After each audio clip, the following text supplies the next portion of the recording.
উঠবে। আমার রিকোয়েস্ট দেওয়া ছিল এটিসিতে এয়ার ট্রাফিক কন্ট্রোলে আমরা 1:30টার সময় ফ্লাই করব। যখন দেরি করেছে তখন আমরা সেকেন্ড রিকোয়েস্ট করেছি, সেই সেকেন্ড রিকোয়েস্টে আমরা ফ্লাইং পারমিশন পেয়েছি 2:45-এ। এখানে কি দোষ আমাদের যে আমরা তাকে দিতে পারি নাই? বরং তার এই দেরি করার কারণে প্রথম ক্লায়েন্ট গৌতম সাহার শুটে দেরি হয়েছে। দ্বিতীয়ত হচ্ছে আমাদের ওই দিন 4টা ছিল, জয় রাইড ছিল। আপনারা জানেন আমরা সব থেকে কম মূল্যে 5,000 টাকায় জয় রাইড দিই, 10 মিনিট করে হেলিকপ্টারে ঘুরাই।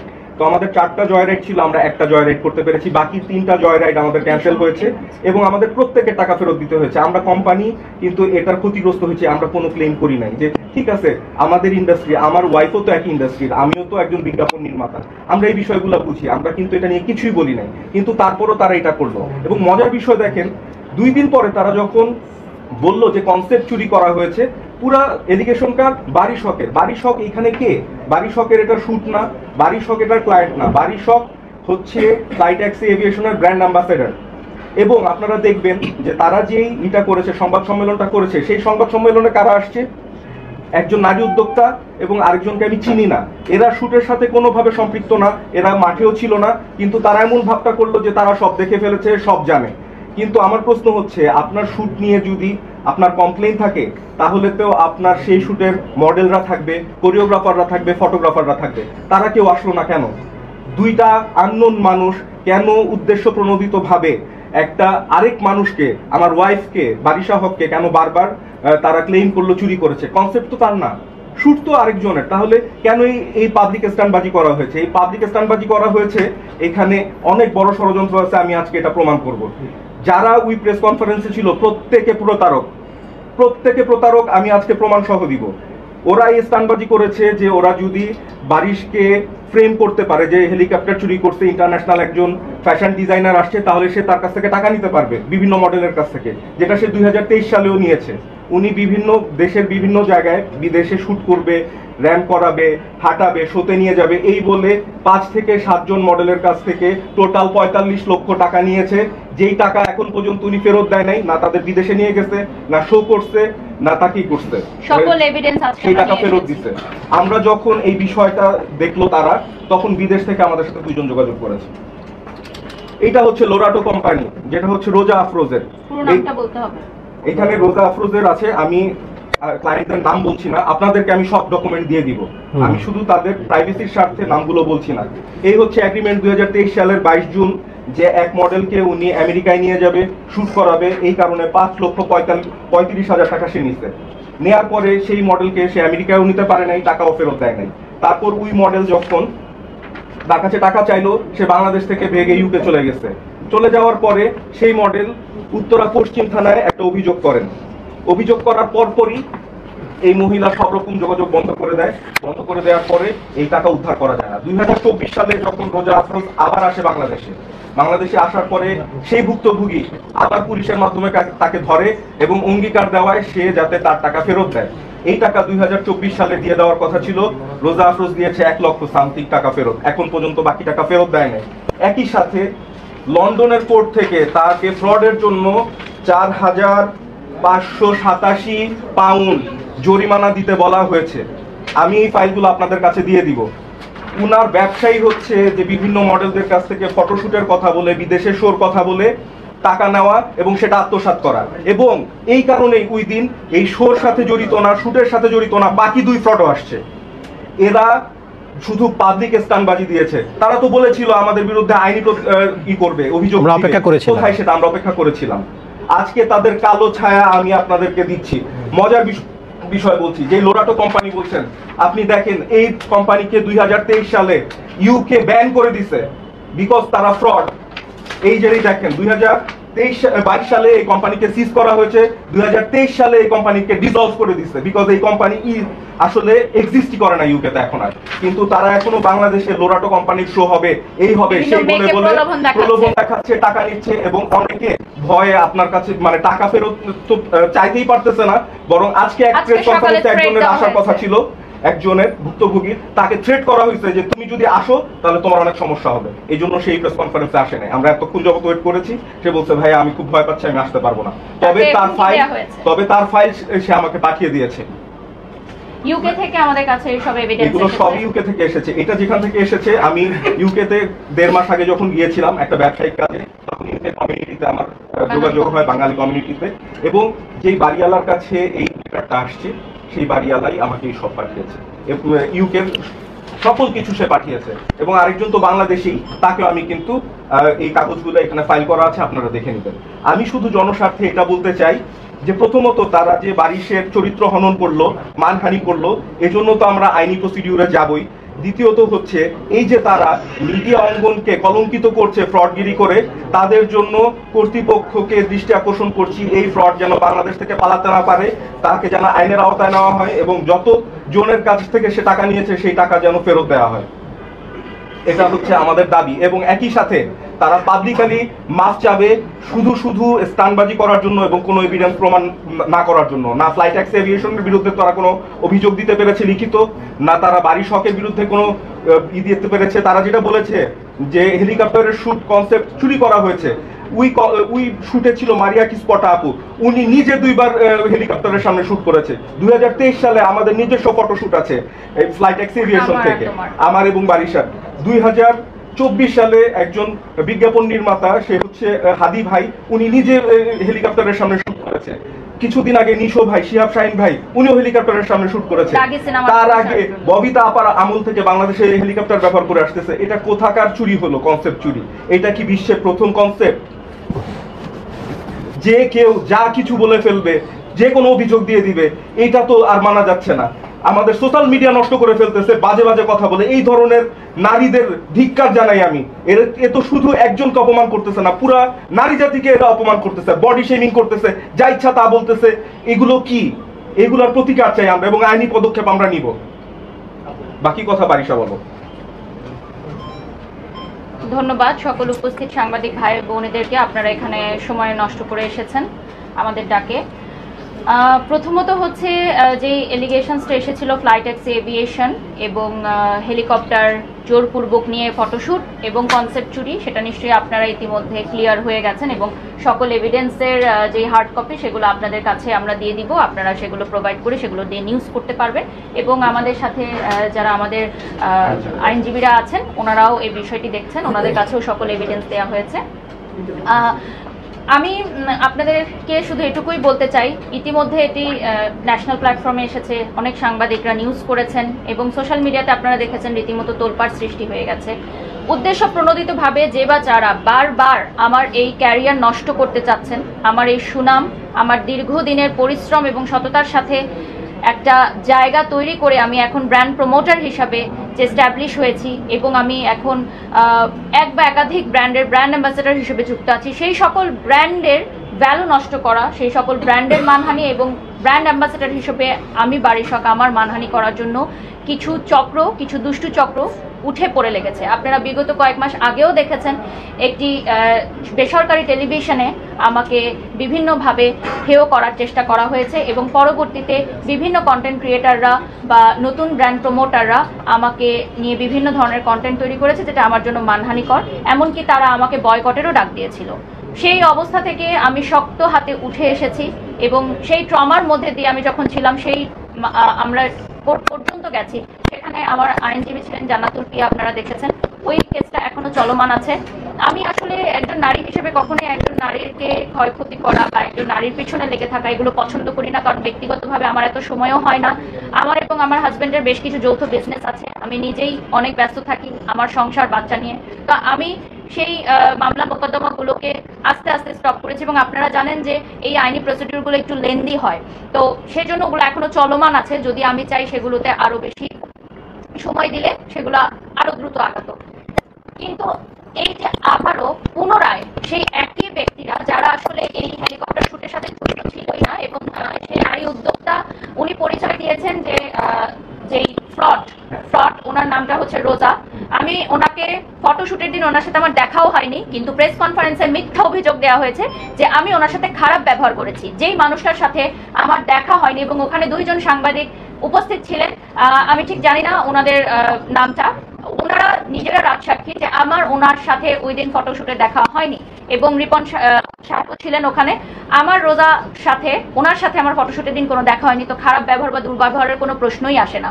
আর উনি যে বারবার উল্লেখ করছেন যে আমাদের কোম্পানি থেকে ওনার সাথে খারাপ ব্যবহার করা হয়েছে, আসলে হেলিকপ্টারটা যখন চলমান থাকে তখন অনেক বেশি সাউন্ড থাকে, সেখানে জোরে কথা বলতে হয়, জোরে কথা না বললে কোনো কথা শোনা যায় না। তো সেক্ষেত্রে জোরে কথা বলা মানেই কিন্তু দুর্ব্যবহার করা নয়, ওনাকে জিনিসটা বোঝানো হয়েছিল, যেটা রিপন সাহেব বুঝিয়েছেন। আমি এই সকল বিষয়টা একটু শর্টে বলে দিই। সেটা হচ্ছে আপনারা রিসেন্ট দেখেছেন যে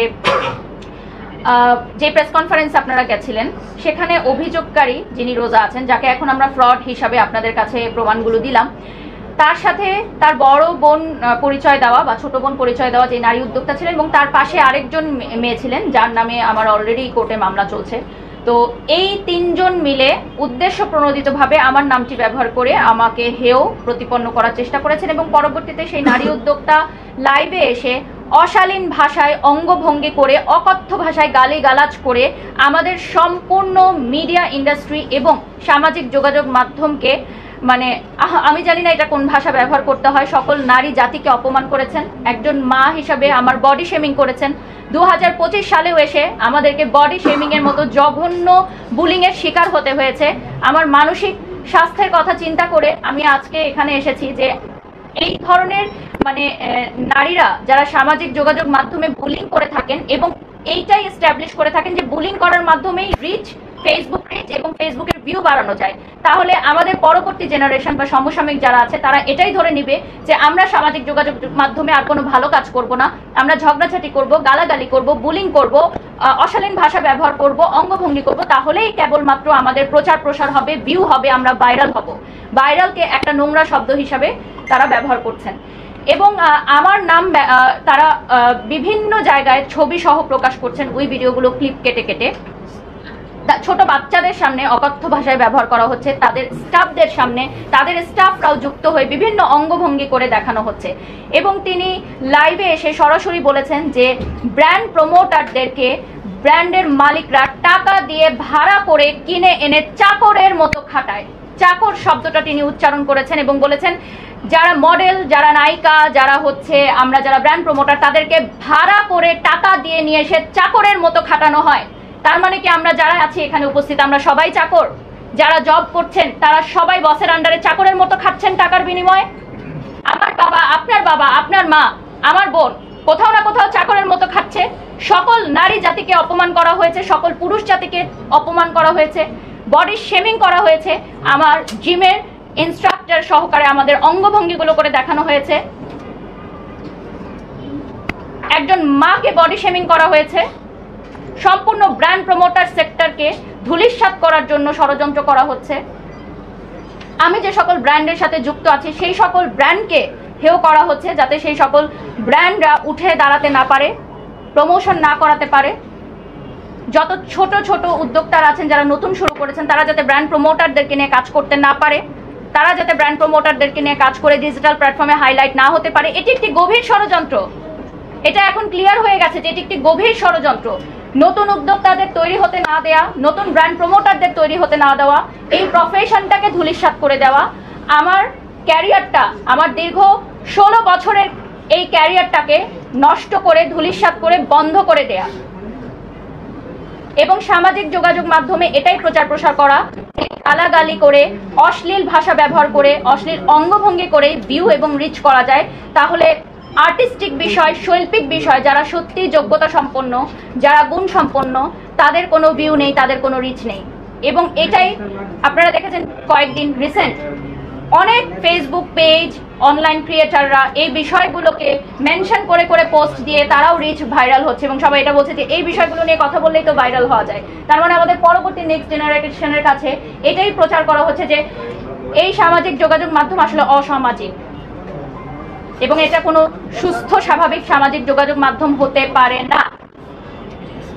এটা অসুস্থ পরিবেশ, যেখানে একটা মানুষ সারাদিন কাজ শেষ করার পর বিনোদনের জন্য আসে, এন্টারটেইনমেন্টের জন্য আসে, সেখানে এসে যদি সে এই ধরনের অঙ্গভঙ্গি, অশ্লীল ভাষার ব্যবহার দেখে, এই ধরনের শব্দ চয়ন দেখে, আমাদের পরবর্তী প্রজন্ম, আমাদের শিশুরা কি শিখবে? সকল নারী জাতির কাছে আমার এই প্রশ্ন যে আমাকে যে হেয় করা হয়েছে এটার বিচার আমি চাই, এর বিচার আমি চাই। আমি আজকে শক্ত মনোভাবে আছি বলে আমি এই ট্রমা কাটিয়ে উঠতে পারছি বলে আমার মতো আরেকটা মেয়ে পারবে এরকম না। কালকে আরেকজন চলে আসবে আরেকজনকে অপমান করতে, তখন সে পারবে? সে কি এই ট্রমা কাটিয়ে উঠতে পারবে? আরেকটা বিষয় আমরা বলি, আমাদের সকলের বাক স্বাধীনতা আছে, আমরা বলতে পারি, কিন্তু বাক স্বাধীনতারও একটা লিমিট আছে। একটা মানুষকে যা ইচ্ছা তা বলে ধূলিসাৎ করে দেওয়া কোনো ভদ্রতাও না, আর কোনো স্পষ্টবাদিতাও না। এটা চরম অসভ্যতা। আমরা কি এইরকম অসভ্য জাতিতে পরিণত হচ্ছি? আমরা কি সোশ্যাল প্ল্যাটফর্মে অসভ্যদের জায়গা করে দিচ্ছি? এই জায়গাগুলো নিয়ে আমাদের আজকে এত প্রশ্ন। এই জায়গাগুলোকে আমরা আইনি দৃষ্টিকোণভাবে কি করা যায় সেই বিষয়গুলো নিয়ে কথা বলবো। এখন আমাদের ব্যারিস্টাররা এবং আইনজীবীরা কথা বলবেন, তাদেরকে আমরা স্পেস দিয়ে দিচ্ছি। Thank you. উনি শেষ করে আমরা প্রশ্ন পর্বে চলে যাব। সামনে চলে আসো, সামনে। রাজু আমাকে আমাদের বক্তব্যটা এখানে খুবই স্পষ্ট। আমরা খুবই স্পেসিফিক ভাবে কিছু কথা বলতে চাই। আমরা আমাদের বারিশকের কাছ থেকে আমরা ডিটেলস শুনেছি, এবং এই যে ফ্লাইট অ্যাক্সেস এভিয়েশন লিমিটেড তাদের যে এমডি এবং ডিরেক্টর আছেন তার কাছ থেকে আমরা ডিটেলস শুনেছি, তার ভিত্তিতে আমরা কথা বলছি। তো প্রথমত বিষয়টা হচ্ছে, এখানে ফ্লাইট ট্যাক্সি অ্যাভিয়েশন লিমিটেড এটা একটা সম্পূর্ণ আলাদা কোম্পানি। এর সাথে সর্বপ্রথম কথা হচ্ছে, বারিশকের সাথে ফ্লাইট ট্যাক্সি অ্যাভিয়েশনের কোনো লাইবিলিটির কোনো সম্পর্ক নেই। প্রথমত রোজা আফরোজ যিনি আছেন, ওনার সাথে যে এগ্রিমেন্টটা ছিল, ওনার সাথে কন্ট্রাক্টটা ছিল, সেটা হচ্ছে ফ্লাইট ট্যাক্সি অ্যাভিয়েশন লিমিটেডের। এখানে যদি তার কোনো সমস্যা হয়ে থাকে, তার সে কোনো সার্ভিস পেতে তার প্রবলেম হয়, বা তার কোনো ধরনের প্রবলেম সে ফেস করে থাকে, তাহলে তার অবশ্য ক্লেম সে করতে পারে শুধুমাত্র ফ্লাইট ট্যাক্সি অ্যাভিয়েশন লিমিটেডের এগেইনস্টে। তো সেখানে বারিশকের কোনো লাইবিলিটি থাকার কথা না, নাম্বার 1। নাম্বার 2, এই কোম্পানি সবসময় হচ্ছে পরিচালিত হয় তার যে ডিরেক্টর শেয়ার হোল্ডার আছে তাদের মাধ্যমে। এই লাইবিলিটি যদি থাকে, সেক্ষেত্রে এই কোম্পানির আমি ক্লেম করতে পারবো, এই কোম্পানির বিরুদ্ধে কারণ লাইবিলিটি থাকবে হচ্ছে তার ডিরেক্টর এবং শেয়ার হোল্ডার যারা আছে তাদের। তো এখানে বারিশক যিনি আছেন, তিনি তো এই কোম্পানির কোনো ডিরেক্টর বা শেয়ার হোল্ডার না। তো অবশ্যই আমার যদি কোনো কিছু বলার থাকে, সেটা আমি কোম্পানিকে বলবো, সেখানে বারিশকের প্রশ্ন করার কোনো কারণ নেই। এছাড়াও বিষয়টা হচ্ছে, এখানে যে পার্সোনালি এফেক্টেড হয়েছে, যে রোজা আফরোজ, উনি পার্সোনালি এফেক্টেড হয়েছে। উনি হয়তো পার্সোনালি একটা তার বক্তব্য জানাতে পারতো, লিখিত অভিযোগ জানাতে পারতো, বা অন্য কোনো কনসার্ন অথরিটির কাছে সে এটা জানাতে পারতো। সে ফেসবুক লাইভে এসে বা ইউটিউবের মাধ্যমে তার সাথে অনেকে ছিল, তাদের নিয়ে সে এটা বক্তব্য প্রচার করেছে। তো সে চাইলে খুবই সুন্দরভাবে এই কোম্পানির কাছে, যদি তার কোনো প্রবলেম হয়ে থাকে, এই কোম্পানির কাছে অবশ্যই সে দাবি জানাতে পারতো, এবং আশা করি সেটা একটা খুব সুন্দর সমাধান হয়ে যেত। এইভাবে ফেসবুক লাইভে এসে এইভাবে এত কথাবার্তা বলে আসলে এরকম করাটায় আরো বেশি জটিলতা তৈরি হচ্ছে। এবং এরপরে আমি যেটা বলতে চাই, আপনারা সবাই জানেন বারিশককে নিয়ে এখানে নতুন করে কিছু বলার নেই আমাদের। বারিশক সে একজন নৃত্যশিল্পী, সে একজন উপস্থাপক, সে একজন মডেল, এবং এর সবকিছুর বাইরে বারিশক হচ্ছে একজন ব্র্যান্ড প্রমোটর এবং উদ্যোক্তা। এবং সব থেকে যেটা আমাদের জন্য বড় বিষয় হচ্ছে, এখন থেকে ঠিক 2-3 বছর আগেও যদি আমরা যাই, আপনারা দেখবেন যে বাংলাদেশের প্রেক্ষাপটে কিন্তু ব্র্যান্ড প্রমোটর যে একটা profession, brand profession independent profession, বা এটা যে একটা আলাদা আর্ট হতে পারে, এই কনসেপ্টটা কিন্তু আমাদের দেশে ছিল না। এই বারিশকের মতো আরো কিছু কঠোর পরিশ্রমী ব্র্যান্ড প্রমোটর, নৃত্যশিল্পী, অভিনয় শিল্পী, এদের মতো পরিশ্রমী মানুষের কারণে এই প্রফেশনটা কিন্তু বাংলাদেশে একটা এস্টাবলিশ প্রফেশন হিসেবে ইতিমধ্যে দাঁড়িয়ে গিয়েছে। এছাড়াও এই প্রফেশনের মাধ্যমে আমাদের অনেক উদ্যোক্তারা সফল হচ্ছে, উদ্যোক্তারাও যেমন সফল হচ্ছে, তাদের বিজনেসের প্রচার প্রসার পাচ্ছে, পাশাপাশি আর বিভিন্ন ভোক্তারাও কিন্তু লাভবান হচ্ছে। কারণ তারাও অনেক, এই ব্র্যান্ড প্রমোটার যত যার রেপুটেশন ভালো হয়, অবশ্যই তারা সেভাবে প্রোডাক্টটাও সেভাবে সিলেকশন করে, এবং তাদের দিকেই মানুষ ভোক্তারা বিশ্বাস অর্জন করে, এবং সেক্ষেত্রে সেই ব্যবসারও প্রসার ঘটে। এই বারিশকের যে বিষয়টা আছে, তো যেহেতু তার একটা আলাদা রেপুটেশন আছে, তার এখানে পেশাদারিত্ব আছে, তার ব্যবসায়িক সুনাম আছে, তো এক্ষেত্রে তাকে নিয়ে যে সমস্ত কথাবার্তা বলা হয়েছে, অবশ্যই ডিফামেটরি কথা বলা হয়েছে, যেখানে তার যে বডি শেমিং করা হয়েছে, তার ব্যবসায়িক বিভিন্ন ধরনের বাজে বাজে কথা, অশ্লীল কথা, অকথ্য ভাষায় তাকে যেভাবে বলা হয়েছে, এবং এই যে কথাগুলো, অবশ্যই এগুলো কোনো মতে সম্পূর্ণভাবে মানহানিকর কথা বলা হয়েছে এবং আমরা বারিশকের সাথে কথা বলেছি। আমরা আমাদের পরবর্তী ধাপে অবশ্যই এই ক্ষেত্রে যে যে আইনি পদক্ষেপ নেওয়া হয়, যেমন এক্ষেত্রে আমাদের ক্রিমিনাল অফেন্স ডিফামেশন একটা, এছাড়া আমরা ক্ষতিপূরণের জন্য আমরা আইনি প্রক্রিয়া অগ্রসর হব। এছাড়া চাইলে আমরা আমরা যেহেতু আজকে প্রেস কনফারেন্স একটা হয়েছে, আমরা আরও আলোচনা করে পরবর্তীতে ডিজিটাল সিকিউরিটি অ্যাক্ট কোনো পেনাল কোডের আন্ডার হতে পারে, ডিজিটাল সিকিউরিটি আন্ডার হতে পারে, অথবা কোনো সিভিল রেমেডি আমরা ক্ষতিপূরণ চাবো।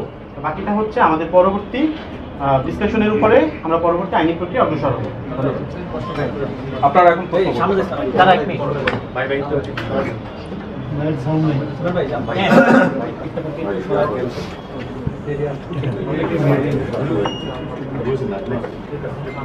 আমাদের মোটামুটি ফর্মাল যে ব্যাপারটা ছিল সেটা শেষ। এখন সাংবাদিক ভাইদের সুযোগ করে দিচ্ছি, আপনাদের যদি কোনো প্রশ্ন থাকে। এটা তো আমাদের আইনজীবীরা দেখবেন, ওনারা আলোচনা করছেন এই বিষয়টা। আমরা আইনি প্রক্রিয়ায় আলোচনা করছি। টাকার কোনো পরিমাণ আছে এটা ইভ্যালুয়েট করে বলা হবে, এটা এখনই বলা যাচ্ছে না। আমরা সকল কন্টেন্টগুলো একত্রিত করছি, যে কন্টেন্টগুলোতে আমার ছবি ব্যবহার করা হয়েছে সামাজিক যোগাযোগ মাধ্যমে, এই শব্দ চয়নগুলো করা হচ্ছে। তারপর আমরা এটা আলোচনা পেতে একটা প্রশ্ন করতে চাচ্ছিলাম, আমরা প্রায় দেখি যে ব্র্যান্ড প্রমোশন যারা করে তাদের মধ্যে গ্রুপ হয়ে যায়, যেমন সিন্ডিকেট যদি বলি সেটাও মানে ভুল হবে না। তো সেখানে দেখলাম ভাইয়া যেটা বললো কিছুক্ষণ আগে, যে প্রথম দিকে যারা ব্র্যান্ড প্রমোটার ছিল, আমি নাম মেনশন করছি না, তাদের মধ্যে একজন বললো যে বাংলাদেশি উর্ফি জাবেদের আবির্ভাব, সেটা হয়তো আপনাকে ইন্ডিকেট করে বলা হয়েছে। কি বলবেন এটা নিয়ে? আর এই যে ব্র্যান্ড প্রমোটারদের মধ্যে গ্রুপিংটা কেন হচ্ছে? প্রথমত হচ্ছে ব্র্যান্ড প্রমোটাররা কে কত পারিশ্রমিক চার্জ করবে, কে কেমন পোশাক পরবে, এটার কিন্তু কোনো নীতিমালা নেই। আমার পোশাকটা হচ্ছে আমার নিজস্ব ব্যক্তিগত ইচ্ছা। আমি খোলামেলা পোশাক পরবো কি আমি পর্দা করব, এটা সম্পূর্ণ একটি নারীর ব্যক্তি স্বাধীনতা। কে কত টাকা পারিশ্রমিক নিবে এটা যেমন কোনো ব্র্যান্ড প্রমোটারকে নির্ধারণ করে দিতে পারে না। কে কেমন পোশাক পরবে সেটা নিয়েও কেউ মন্তব্য করতে পারে না। এটা শুধুমাত্র তাদের নিচু মন মানসিকতার একটি প্রতিফলন আমি মনে করি। সামাজিক দায়বদ্ধতা থাকা উচিত। সামাজিক দায়বদ্ধতা কিসের? আপনি কি পোশাক করবেন, আপনি বোরকা করবেন, যে কোনো পোশাক করবেন, সেক্ষেত্রে আপনার সামাজিক দায়বদ্ধতা থাকা উচিত।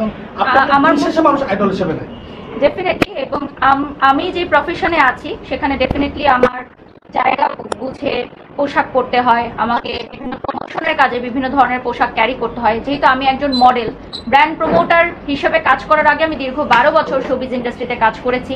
সেখানে আমি মডেলিং করেছি, র্যাম্প করেছি, মিউজিক ভিডিওতে অভিনয় করেছি, এমনকি আমি মেগা ধারাবাহিক একক নাটকেও অভিনয় করেছি।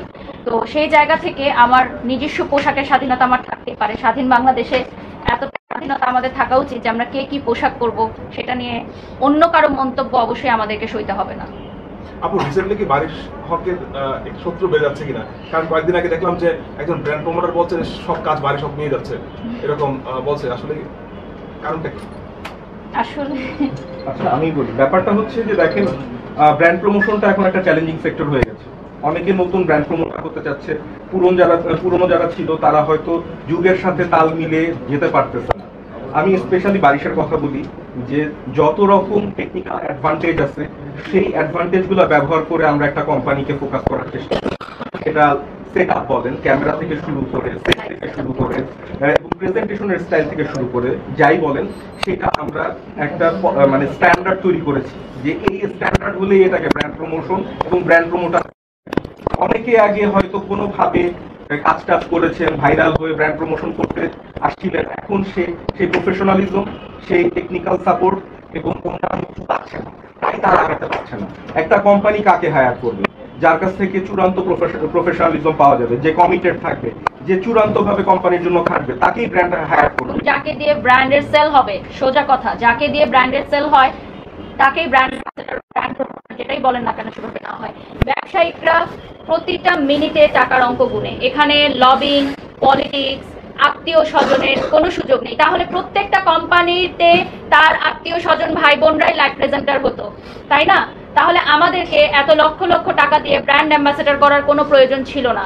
ব্যবসায়িকরা কে কাকে কখন কাজে নিবে, কেন কাজে নিবে, সেটা আমি যে সকল কোম্পানির সাথে যুক্ত আছি তাদেরকে গিয়ে প্রশ্ন করলে আপনারা উত্তরটি পেয়ে যাবেন। ধন্যবাদ। আপনার চরিত্র নিয়ে কথা বলছে এবং আপনার জামাইকে তবলাবাদী করবেন বলছে যে কেন? এই প্রশ্নের উত্তর তো তাকেই দিতে হবে। এটার উত্তর আমরা কিভাবে দিই?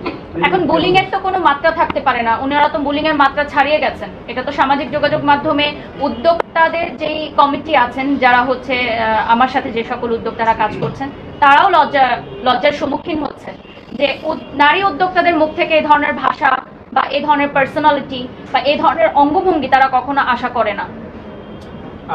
বাড়ির সবকে নিয়ে আলোচনা বলি, সমালোচনা বলি, এটা প্রথম কিছুদিন পরপরই দেখছি নানা কারণে কোনো স্ট্রং ভাবে বাড়ির সব কেন এটা ব্যবস্থা নিচ্ছে না, যে পরবর্তীতে যেন এই ধরনের কাজ করতে গেলে তারা দুবার ভাবে। এই যে স্ট্রং ব্যবস্থা নেওয়া হচ্ছে এবং কেঁচো করতে গিয়ে সাপ বের হয়ে এসেছে, একটা সম্পূর্ণ প্রতারক এবং ফ্রড চক্র। এবং আমি মনে করি যে সেদিন প্রেস কনফারেন্সে যারা উপস্থিত ছিলেন, যারা আসলে হেলিকপ্টার ফটোশুটের সাথে যুক্ত না, তারা কেন এসেছিলেন? এটা আমার প্রশ্ন থাকবে সমগ্র বাংলাদেশের কাছে, জাতির কাছে, সাংবাদিক ভাই ও বোনেদের কাছে, যে পাশে যে দুজন ছিলেন তারা হেলিকপ্টার শুটিং এর দিন উপস্থিত ছিলেন না, হেলিকপ্টার ভাড়া করার সময়ও তারা কোনোই যুক্ত ছিলেন না, তাহলে কেন প্রেস কনফারেন্সে অভিযোগকারীকে কথা না বলতে দিয়ে তারা কথা বলেছেন? তার মানে আমরা কি এটা বুঝতে পারি যে এটা একটি প্রতারক চক্র? এবং এটা আসলে গভীর ষড়যন্ত্র, আপনাদের একটা গভীর ষড়যন্ত্রটা বোঝা যাচ্ছে। একই মানুষ একই মানে বারবার বিভিন্ন ইস্যুতে একই জনের পিছনে লেগে আছে। এটা কি স্বাভাবিক মনে হয় আপনাদের কাছে? বাড়ির সব আপনারা টাইম নিলেন কেন? আইনি ব্যবস্থা আগে নিলেন না কেন? যেহেতু আপনারা তো প্রতিবন্ধক করছে। এখানে দুইটা ব্যাপার আছে। প্রথম ব্যাপারটা হচ্ছে যে কোনো ইমিডিয়েট রিয়াকশন ভালো না। আমরা ওয়েট করছিলাম যে তারা আইনগত ব্যবস্থা নিবে, ক্ষতিপূরণ চাবে। আমরা অ্যাজ এ কোম্পানি ওয়েট করছিলাম যে কখন আসবে, সে করে। দ্বিতীয়ত হচ্ছে যখন আমার কাছে মনে হয়েছে এটা ষড়যন্ত্র, এই চক্রের প্রত্যেকটা মেম্বারের খবর নেওয়ার সাথে সাথে কি ধরনের ফ্রড বের হয়েছে আপনাদের চোখের সামনে আমি যে কোম্পানি এক্সিস্টই করে না, সেই কোম্পানি কিভাবে ফটোশুট করে এবং আমাদের বিরুদ্ধে অভিযোগ করে? এই কোম্পানিকে 2023 সালে না 2023 সালে 2022 সালে সিজ করে, 23 সালে কমপ্লিটলি ডিসলভ করে দেয়। সেই কোম্পানি কিভাবে বাংলাদেশে এসে তাদের ব্যবসায়িক প্রচার প্রচারণার জন্য বিভিন্ন রকম কন্টেন্ট তৈরির জন্য মডেলদের কাছ থেকে টাকা নিচ্ছে এবং ফটোশুট করছে। এবং ইউকে তে তিনি বলে থাকেন যে তার একটি বাড়ি আছে যেটাও সম্পূর্ণ ভুয়া এবং মিথ্যা। এটাও তুমি বলে দাও। এগুলা খুবই ব্যক্তিগত আলাপ, আমি এগুলা বলতে চাই না। আসলে আমরা অতটা নিচে নামতে পারি না, আমরা অতটা নিচে নামতে চাইও না। এইগুলা দেখেন, ইউকেতে আপনি যদি বাঙালি কমিউনিটিতে এই রোজা আফরোজের বিষয়ে জিজ্ঞেস করেন, আপনি নিকৃষ্টতম অভিযোগ পাবেন তার কাছে, তার বিরুদ্ধে। আমার কাছে অনেক স্ক্রিনশট আছে, আমি সেগুলো দেখাতে চাই না। উনি একজন নারী, আমি সেই সম্মানটুকু তার রাখতে চাই। কিন্তু এর পরবর্তীতে ওনারা যদি আমাদেরকে আবারও হেয় প্রতিপন্ন করার চেষ্টা করে, ওনাদের ব্যক্তিগত স্ক্রিনশট আমরা প্রকাশ করতে বাধ্য হব, যেগুলো অলরেডি আমাদের হাতে আছে। একজন নারীর সম্মানার্থে, আমি তার বৈবাহিক জীবনের সম্মানার্থে আমি সেগুলো প্রকাশ করছি না। আপনারা এখন বুঝে নেবেন। আচ্ছা, বাংলাদেশে কি শুধু একজনই বারিশা হক আছে যে ব্র্যান্ড প্রমোটার? তাকে নিয়ে কেন এত আলোচনা সমালোচনা হয়? এটা কি বারিশা হকের দুর্বলতা? বারিশা হককে নিয়ে কেন এত আলোচনা? খুব সহজভাবে বলবেন হয়তো আমরা অহংকার করছি। বাংলাদেশে দুইজন অপ্রতিরোধ্য, সিনেমা থেকে সাকিব খান, ব্র্যান্ড প্রমোশন থেকে বারিশা হক। আপনি ভাইরাল হইতে হবে, আপনি বারিশা হককে নিয়ে বলবেন। আর সিনেমাতে আপনি কাজ করেন, আপনার ভাইরাল হইতে হবে, সাকিব খানকে 2টা গালি দিবেন, আপনাকে সারা বাংলাদেশ চিনা যাবে। এটাই তো চলছে। আপনি কি এখন কাকে ইউজ করলেন ভাইরাল হওয়ার জন্য? না, আমরা তো অলরেডি ভাইরাল। আমরা তো কখনো ভাইরাল হতে আমাদের তো বাংলাদেশে এখন বারিশা ছাড়া আর কোনো টপিক নাই। বারিশা হকের হাজবেন্ড বলে আপনিও ভাইরাল, বিষয়টা কি সত্য? এইটা অবশ্যই সত্য, কারণ আমি কিন্তু ক্যামেরার পেছনের মানুষ। আমি একজন বিজ্ঞাপন নির্মাতা এবং ব্যবসায়ী। আমি ক্যামেরার সামনে আসতে চাই না। যেহেতু আমার ওয়াইফ ব্র্যান্ড প্রমোশন করে এবং মডেলিং করে, সেই হিসেবে কিছু কিছু জায়গাতে আমি যুক্ত থাকি, মানুষ আমাকে দেখে, এই জন্য হয়তো মানুষ আমাকে চেনে। আমি আরেকটা ছোট্ট জিনিস অ্যাড করতে চাই। আপনি তো এই ডিজিটাল মার্কেটিং কাজ করছেন, এখন আপনি যে প্রশ্ন করলেন যে স্বাধীন দেশে স্বাধীনভাবে কাজ করার জন্য আপনার কোনো দায়বদ্ধতা আছে কিনা এই প্রশ্নে, বা এটাকে রক্ষার বা এটাকে এগিয়ে নেওয়ার? এই দায়বদ্ধতার জায়গা থেকেই বিগত দিনগুলোতে আমি কন্টিনিউয়াস ব্যাক টু ব্যাক আমার প্রফেশনাল কাজগুলো করে গেছি। এবং আপনারা আমার মুখ থেকে একটু অশালীন ভাষা বা গালি দেখেছেন, আমি এটা আপনাদের কাছে জানতে চাই। এত বড় ট্রমার মধ্যে দিয়ে আমি গেছি বিগত 2 থেকে 3 দিন, তারপরও আমি আমার প্রফেশনাল লাইফগুলো করে গেছি। আমি সেগুলো বন্ধ করিনি কোম্পানির ক্ষয়ক্ষতির কথা চিন্তা করে। যেহেতু সামনে ঈদ, আমাদের রোজা শুরু হয়ে যাবে, সো কোম্পানিগুলো অনেক ব্যস্ত এখন প্রমোশনাল কাজে। আমি এই কাজগুলো বন্ধ করিনি। আমি মানসিক ট্রমা থাকা অবস্থাতেও আমি এই কাজগুলো কন্টিনিউ করে গেছি। আমার একটি ছোট বাচ্চা আছে, আমার মানসিক স্বাস্থ্য ভালো থাকা খুবই গুরুত্বপূর্ণ আমার ছোট বাচ্চার জন্য। সেই ট্রমার মধ্যে থেকেও আমি আমার কাজগুলো কন্টিনিউ বেসিসে করে গেছি এবং আমার মুখ থেকে আপনি উক্ত নারী উদ্যোক্তা বা অভিযোগকারী বা যার নামেই হোক, যারা কমেন্টও করেছে আমাকে, তাদের প্রতি উত্তরেও আমার মুখ থেকে আপনারা একটা অশালীন ভাষা বা একটা গালি কি শুনেছেন? এটা আপনাদের কাছে আমি যদি একটু জানতে চাই, যদি পিছনের দিক থেকে জানতে চাই, পিছনের কথা চিন্তা করে আপনার এই যে হেলিকপ্টার কাণ্ড হোক, যে সময় হোক, টাকা হোক, যাই হোক না কেন, সেগুলোকে ছাপিয়ে গেছে যে বারিশাল এবং তনির যে দ্বন্দ্ব সোশ্যাল মিডিয়াতে এবং বিভিন্ন পেজে এগুলোকে বডি শেমিং বলেন, যাই হোক না কেন, আলোচনা সমালোচনা যেটা হচ্ছে, তনির সঙ্গে আপনার কি এমন কোনো ঘটনা আছে বা যার প্রেক্ষাপটে বারবার তনি আপনাকে ব্যবহার করছে, সেটা আমরা চ্যানেলে প্রেস কনফারেন্স ধরি কিংবা সোশ্যাল মিডিয়ায় বিভিন্ন সময় ধরি, বা এমন কোনো কিছু আছে কিনা যেটা বারবার তনি করেও সারা পেয়ে যাচ্ছে? প্রথমত আমার ওনার সাথে কোনো ব্যক্তিগত আক্রোশ নেই এবং ওনার কোম্পানিতে আমি একবার বা দুবার হয়তো প্রমোশনাল কাজের জন্য গেছিলাম, সেটাও অনেক বছর আগের ঘটনা। তারপরও বিভিন্ন ইভেন্টে যখন কথা হয়েছে আমি তার সাথে সুন্দর ব্যবহার করেছি আমার জানা মতো। ওনার সাথে আমার কোনো ব্যক্তিগত আক্রোশ নেই, এখন পর্যন্ত নেই। আমি এটা গোপন সূত্রে জানতে পেরেছি যে ষড়যন্ত্রর একটি দল বা একটি চক্র যারা আমার এই সুনাম বা ক্যারিয়ার ধ্বংস করার জন্য তাকে লিডার হিসেবে ব্যবহার করছে এবং ওনার যেই ব্র্যান্ড রয়েছে সে সকল রাইভাল ব্র্যান্ডের সাথে আমি অ্যাজ আ ব্র্যান্ড অ্যাম্বাসেডর কাজ করছি। তো আমাকে যদি দমানো সম্ভব হয় তাহলে শুধুমাত্র বাংলাদেশে একাই হয়তো কেউ রাজত্ব করতে চাচ্ছে, সোশ্যাল মিডিয়াতে একাই উনি রাজত্ব করতে চাচ্ছে, কিন্তু এটা তো কখনো সম্ভব না। আমরা সবাই মিলে কাজ করব, আমরা এক বা একাধিক ব্র্যান্ডের সাথে কাজ করব, এক বা একাধিক ব্র্যান্ড ব্যবসা করবে, এটাই হওয়া উচিত। এবং আরো একটি কথা আমি পরিষ্কার করতে চাই, বিভিন্ন জায়গায় এসে উনি এগুলো এস্টাবলিশ করার চেষ্টা করছেন যে আমি অহংকারী, আমি মানুষের সাথে খারাপ আচরণ করি। আমি 16 বছরের মিডিয়া ইন্ডাস্ট্রির ক্যারিয়ারে আমার যত সাংবাদিক ভাই বোনেরা এখন সামনে বসে আছেন, আমার সাথে যারা কাজ করছেন, এত বড় ব্র্যান্ডের মালিকরা, আমি যদি এতই খারাপ ব্যবহার করতাম, আমি যদি এতই অহংকার করতাম, তাহলে আমি এই জায়গায় বসে থাকতে পারতাম না, বড় ব্র্যান্ডের সাথে কাজ করতে পারতাম না, বাংলাদেশের প্রতিষ্ঠিত স্বনামধন্য ব্র্যান্ডের ব্র্যান্ড অ্যাম্বাসেডর হতে পারতাম না। এগুলো ইচ্ছাকৃতভাবে উদ্দেশ্য প্রণোদিতভাবে আমার অডিয়েন্সের কাছে এই মেসেজটা বারবার পৌঁছানো হচ্ছে যে আমি অহংকার করি, আমি সবার সাথে রুড বিহেভ করি, যাতে আমার অসংখ্য যারা ভক্ত শ্রোতা আছেন দেশে ও বিদেশে তারা যাতে আমার প্রতি বিরূপ মনোভাব সৃষ্টি করেন। আপু যদি এর সাথে যুক্ত করতে চাই, প্রফেশনালের দিক থেকে বা কাজের দিক থেকে সে আপনাকে টপকাতে পারছে না বলে কি বারবার ব্যক্তি আক্রমণ করছে কি? দেখুন, ওনার সেক্টর আলাদা, উনি একজন উদ্যোক্তা, আমি একজন ব্র্যান্ড প্রমোটার, আমার আর ওনার সেক্টর ভিন্ন।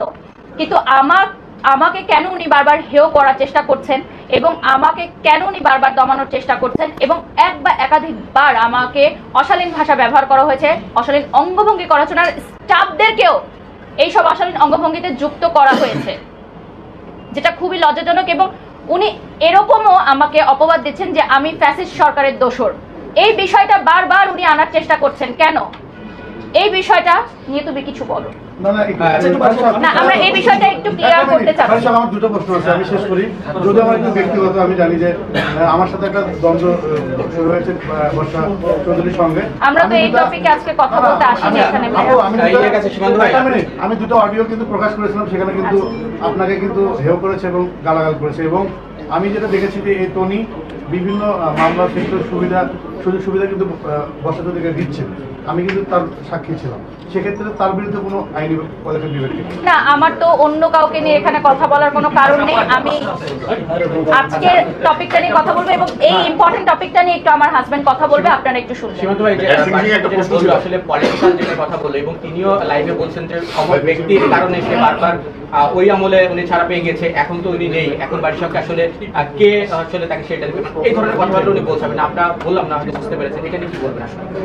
দেখেন, আপনারা অনেকেই হয়তো জানেন বিনোদন সাংবাদিক হিসেবে আমি বিভিন্ন ইভেন্ট অর্গানাইজ করে থাকি। আমার সবথেকে পপুলার ইভেন্ট হচ্ছে বাইফা অ্যাওয়ার্ড, যেটা ব্র্যান্ড অ্যাম্বাসেডর আমি, প্রমোশনাল ব্র্যান্ড অ্যাম্বাসেডর বারিশক এবং ওইখানকার ডিরেক্টর আমি এবং এটার কো-ফাউন্ডার হচ্ছে স্বপন ভাই। বাংলাদেশের সবথেকে বড় শো হিসেবে এখন বাইফাকে বলা হয়। আপনারা জানেন, আপনি যখন একটা শো অর্গানাইজ করবেন, আপনার অর্থ মন্ত্রণালয়, শিল্প মন্ত্রণালয়, পুলিশ, ডিবি, যত ধরনের সরকারি দপ্তর আছে আপনার ধর্ণা দিতে হবে পারমিশনের জন্য। আপনার পুলিশ ক্লিয়ারেন্স লাগবে যে এখানে কোনো অফেন্সিভ কিছু হবে না, এখানে ক্রিমিনাল কেউ নাই, বাণিজ্য মন্ত্রণালয়ে আপনার রেভিনিউর জন্য ট্যাক্স দিতে হবে, এনবিআর এ ট্যাক্স দিতে হবে, এগুলোর জন্য তো আমার যেতেই হবে। আমরা তো এনবিআর এ ইসেকে দেখলাম, ওই যে ছাগল কাণ্ডের মতিউর, তো মতিউরের সাথেও তো আমার দেখা হয়েছে। এখন কি মতিউরও আমার কিছু হয়ে গেছে? আমরা তো চেয়ারের কাছে যাই, যে পারমিশন দিবে, এখানে কে বসে আছে এটা তো আমার দেখার বিষয় না।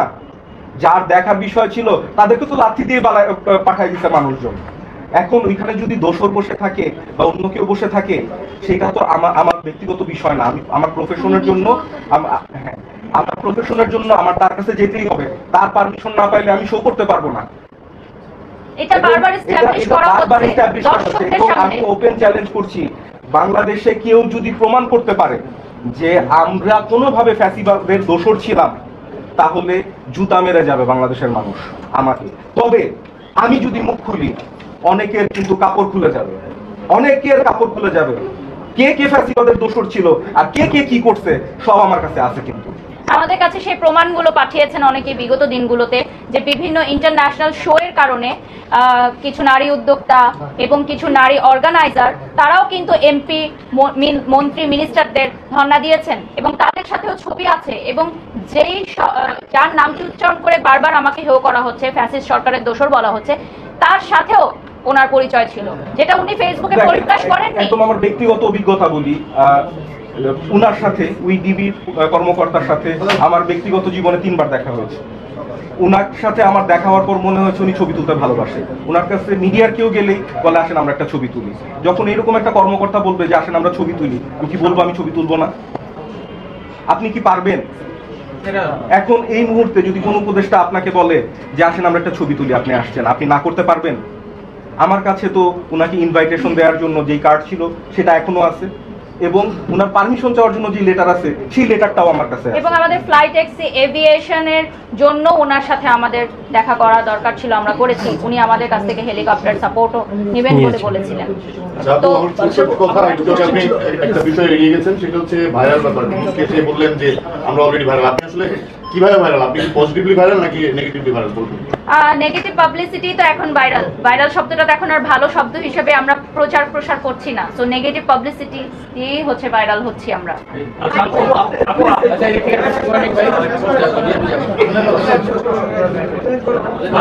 আপনার সামাজিক যোগাযোগ মাধ্যমে একটি পোস্টে ঘিরে আপনার বডি শেমিং বা বর্তমানে তিনি এই ভাষাগুলো ব্যবহার করছেন, সেখানে আপনি পোস্টে বলেছিলেন যে ফেক রেস্টুরেন্টের মালিক। আসলে এটা কাকে ইন্ডিকেট করে বলেছিলেন এবং কেন বলেছিলেন? এবং উনি এটা বলেছে যে যদি ফেক রেস্টুরেন্ট প্রমাণ করতে পারেন তাহলে ফেসবুকে বা সামাজিক যোগাযোগ মাধ্যমে আর আসবে না। আর যদি এই বিষয়টা আমি একটু খোলাসা করতে চাই। আমি কিন্তু কারোর নাম মেনশন করে বলিনি। ইভেন আমাদেরকে সামাজিক যোগাযোগ মাধ্যমে যে কথাগুলো নিয়ে হেয় করা হচ্ছে আমাকে এবং আমার হাজব্যান্ডকে, আমার হাজব্যান্ডের একটা স্ট্যাটাস নিয়ে, কারো ব্যক্তিগত গায়ে যদি লেগে যায় সেটা তো আমাদের দেখার বিষয় না, প্রথম কথা। দ্বিতীয় কথা হচ্ছে, যেই রেস্টুরেন্টের প্রমোশনের কাজে উনি গেছিলেন বা যেটার মালিক উনি দাবি করছেন, আমাদের কাছে এরকম একটা ভিডিও এসেছে যে সেই রেস্টুরেন্টে ফোন কল দেওয়ার পর বারবার কেটে দিয়েছে এবং ওনার বিষয়টা এড়িয়ে গেছে। তুমি এই বিষয়টা একটু ক্লিয়ার করবা যে কাকে ফোন দেওয়া হয়েছিল, মানে কে ফোন রিসিভ করেছিল? কুসংগত রেস্টুরেন্টের ম্যানেজার ফোন ধরেছিল আমাকে, এটা একটা সাংবাদিককে পাঠিয়েছে। উনি লিগালি জানতে চেয়েছিল যে কোন রকম চুক্তিপত্র আছে কিনা ওই রেস্টুরেন্টের সাথে। তখন উনি ফোন কেটে দিয়েছে, বলছে আমরা এটা বলতে পারবো না, এগুলো আমাদেরকে জিজ্ঞেস করতে। এবং বারবার পরে ফোন দেওয়ার পর আর ফোন ধরেনি। যদি এটা সত্যতা জানতে চান, আপনার রেস্টুরেন্টের কাছে যান, ওনার ট্রেড লাইসেন্স দেখেন, ওনার চুক্তিপত্র দেখেন, ওনার নামে বিন আছে কিনা, টিন আছে কিনা, ট্রেড লাইসেন্স আছে কিনা দেখে নেন, তাহলেই তো প্রমাণ হয়ে যায়। আমরা তো বলিনি যে এটাই সত্য, আমরা বলেছি অভিযোগ উঠেছে। তাহলে উনি যদি অভিযোগের খাতিরে আমাদেরকে এত নোংরা ভাষা ব্যবহার করতে পারে, আমাদেরকে হেলিকপ্টার চোর, কনসেপ্ট চোর বলতে পারে, তাহলে আমরাও যা খুশি বলার স্বাধীনতা রাখি, স্বাধীন বাংলাদেশ যেহেতু। আপু একটা প্রশ্ন, আমি জানি এরকমটা হবে না, তার জানতে ইচ্ছে হলো, যেহেতু আপনারা ব্র্যান্ড প্রমোটার, একজন ব্র্যান্ড উদ্যোক্তা, আরেকজন প্রমোটার, এই পুরো ঘটনায় সবচেয়ে বেশি লাভবান যেটা হয়েছে ফ্লাইট অ্যাক্সেস এভিয়েশন, মানুষ জানতে পেরেছে। এবং আরেকটা বিষয় হচ্ছে, যখন দেখলাম যে ওই পাশে করছে, আপনি এই পার্টিকে আবার হেলিকপ্টারের ভিডিও চাচ্ছেন বেশি হচ্ছে, মানে কমেন্টটা করছেন আপনাদেরই হচ্ছে। একদম ঠিক কথা। যে পার্টি আপনারা মিলে যাবেন মাঝখান থেকে আমরা আসলে কি হয়ে গেল।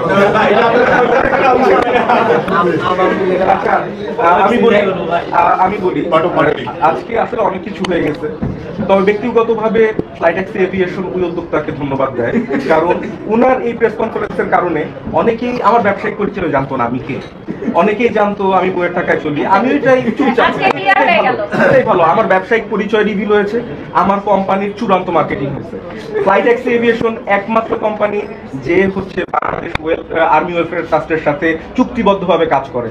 ফ্লাইট এভিয়েশন কোম্পানি একমাত্র কোম্পানি যে কক্সবাজার থেকে সেন্ট মার্টিনে হেলিকপ্টারে যাত্রী নিয়ে যেতে পারবে সেই পারমিশন হোল্ড করে। আমরা কখনোই এই জিনিসগুলো আমি ব্যক্তিগতভাবে প্রচার করতে চাই না। আমার বউ ব্র্যান্ড প্রমোটার হলেও আমি বিজনেসম্যান হিসেবে খুবই আড়ালে থাকতে চাই, কারণ আমি চাই না এই বিষয়গুলো খুব বেশি সামনে আসে।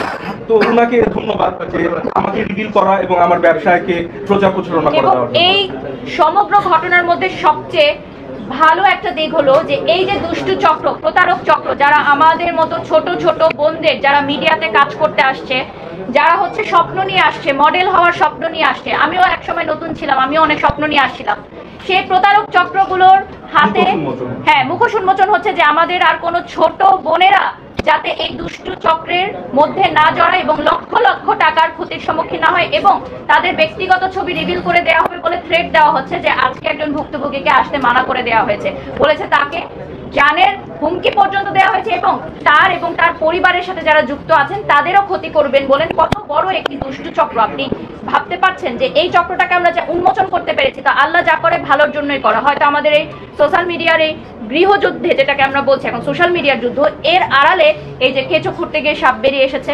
তো যে সকল ছোট বোনেরা, আমি জানি না 6টাই কি মেয়ে কিনা যারা ভুক্তভোগী, ছেলেরাও আছে, 6জন ছেলে আছে, ছেলে এবং মেয়ে আছে, মোট 45 লক্ষ টাকা আত্মসাৎ করা হয়েছে, 45 লক্ষ টাকা আত্মসাৎ করা হয়েছে। সেটা হচ্ছে প্লিজ একটু ভাই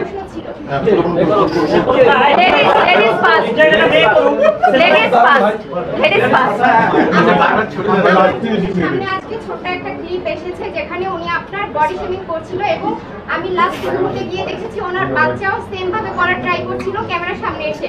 এই বিষয়টা আসলে বাচ্চাদের মানসিক স্বাস্থ্যে কতটুকু প্রভাব পড়বে? দেখুন, খুবই দুঃখজনক, খুবই চমৎকার একটি প্রশ্ন করেছেন, ধন্যবাদ। আপনার নামটি আপু? সোনিয়া আপু খুব চমৎকার একটি প্রশ্ন করেছেন। এটা আসলে সামাজিক যোগাযোগ মাধ্যমে তুলে ধরা উচিত যে আমিও একজন ছোট বাচ্চার মা। আমার জায়গা থেকে আমি বলবো যে বাচ্চাদের মন মানসিকতা থাকে হচ্ছে ফুলের মতো নরম। তাদের সামনে এসব অশালীন ভাষা উনি কিভাবে ব্যবহার করেন, একজন মা হিসাবে তাদের বাচ্চাদের মানসিক অবস্থা কি হতে পারে এবং ওনার বাচ্চার ভবিষ্যৎ কি হতে পারে। উনি ওনার বাচ্চারা যখন স্কুলে যাবেন তখন সেই স্কুলে যে অন্যান্য বাচ্চারা পড়েন তাদের গার্জিয়ানদের কি মনে হবে। আমার কাছে এটা, আমার মনে হয় না যে এই প্রশ্নটা আমার একার, এটা সকল মায়েদের একটা প্রশ্ন যে তারা বাচ্চাদেরকে কিভাবে শিক্ষা দিবেন। এবং বাচ্চাগুলো সেই অঙ্গভঙ্গিতে করছিল, আমাকে ব্যঙ্গ করছিল, ছোট ছোট বাচ্চারা কিন্তু জানে না কোনটা রাইট আর কোনটা রং, তাহলে সে তার বাচ্চাদেরকে তার মতোই নোংরা মানসিকতায় তৈরি করে। এবং যেহেতু বাচ্চাদের বাবা নেই, তাহলে মায়ের ভূমিকা কিন্তু আরো গুরুত্বপূর্ণ। একটা মা এবং বাবার উভয় ভূমিকা। আপনি যেটা বললেন কিছুক্ষণ আগে বলেছেন যে সোশ্যাল মিডিয়াতে আমরা একটা জঘন্য করে ফেলছি বা কমিউনিটিটা নষ্ট করে ফেলছি, ঠিক এখন বাচ্চারা কি শিখবে আমাদের সাথে, এটা কিন্তু প্রশ্ন আসবে। এখন আমার প্রশ্ন হচ্ছে, আপনি প্রত্যেকটা দেশের একটা মানে কমিউনিটি স্ট্যান্ডার্ড আছে, সেই স্ট্যান্ডার্ড মেনে কিন্তু আমাদেরকে আপনাদের কন্টেন্ট বানাতে, আমাদের কন্টেন্ট এবং আমাদের আশপাশে যে সোশ্যাল সেটাও মেনটেন করতে হয়। সেক্ষেত্রে আপনার ড্রেস কোড নিয়ে অনেকেই কমেন্ট করে যে আপনি বলিউডের রুফি, আমাদের তো এটা বলিউড না, ঢালিউড, সেখানে একটা পোশাকের একটা লিমিট থাকে। সেক্ষেত্রে আপনি যে পোশাকগুলো পরেন, আপনি কি মনে করেন কিনা আমাদের যে সোশ্যাল কমিউনিটি এটা ভাইলেশন করে? আপনাকে দেখে বাচ্চারা কি শিখবে, এটাই শিখছে কিনা? প্রথমত হচ্ছে আমাদের ঘরে ঘরে আমরা হিন্দি সিনেমার গান দেখে থাকি, বাচ্চাদের সামনেই আমরা দেখে থাকি, হ্যাঁ। এবং আমরা মায়েরা যারা আছি তাদেরই এটা গুরু দায়িত্ব যে বাচ্চারা কি দেখবে এবং কি দেখবে না এটা মেনটেন করা, এটা ঘর থেকে মেনটেন করা। হ্যাঁ, আমি শেষ করছি। টিনেজার থেকে শুরু করে প্রত্যেকে। তো সারা বাংলাদেশে শুধুমাত্র আমি একা বাড়ি সকি ফ্যাশনেবল পোশাক পরছি এই প্রমাণটা আমাকে দিতে হবে যে শুধুমাত্র একমাত্র আমি বাড়ি সকি পরছি, আর